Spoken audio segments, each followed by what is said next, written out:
And as the Senate resumed its session today, all eyes were on the latest developments, with the absence of Senator Ronald Bato de la Rosa raising more questions than answers. The situation is unfolding like a storm brewing, with uncertainty surrounding his whereabouts and the potential legal challenges ahead.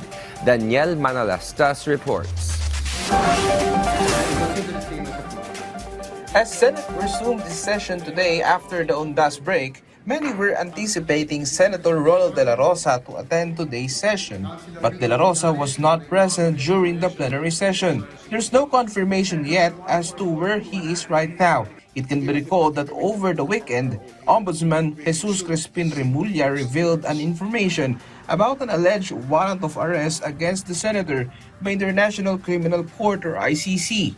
Senator Panfilo Lacson meanwhile wants to talk to De La Rosa to give him an advice. Well,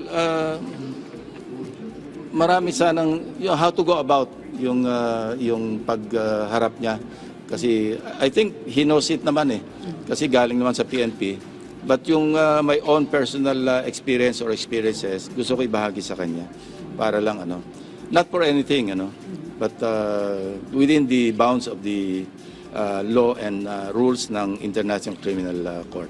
It can be recalled over the past years, Lacson also went into hiding due to some cases. He also has this joke to De La Rosa, noting that they are both former top cops. Hindi pa naman siya nakadecide kung magtatago That's, kung mag-decide siya magtago, tuturuan ko siya kung paano magtago. Hindi, joke lang. For Senate Minority Leader Alan Peter Cayetano, the rule of court is necessary in this situation. Hindi ka pwede mag-aresto ng walang pahintulot ng korte. So kung may arrest warrant galing saan man, hindi ba ang pinaka-logical? Kayo ang mag-isip, we have a Philippine government.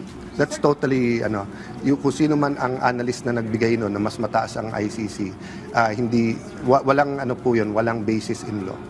It's the local. Senate President Tito Soto maintained, meanwhile, his previous stand regarding De La Rosa. Ito ngayon hinihingi ko sa legal. Sila sinasabing extradition or something like that. Hinihingi ko lang, wala pa. Hindi ba sinasubmit sa akin? Pero SPD still maintain na dapat po walang senador na ma-arresto sa loob ng Senate building. Lalo na pag nagsesesyon. Yun ang pinakabawal sa lahat, di ba?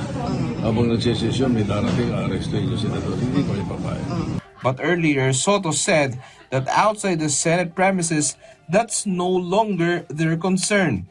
De La Rosa's camp has yet to make a statement. Daniel Manalastas from the National TV Network for a new and better Philippines.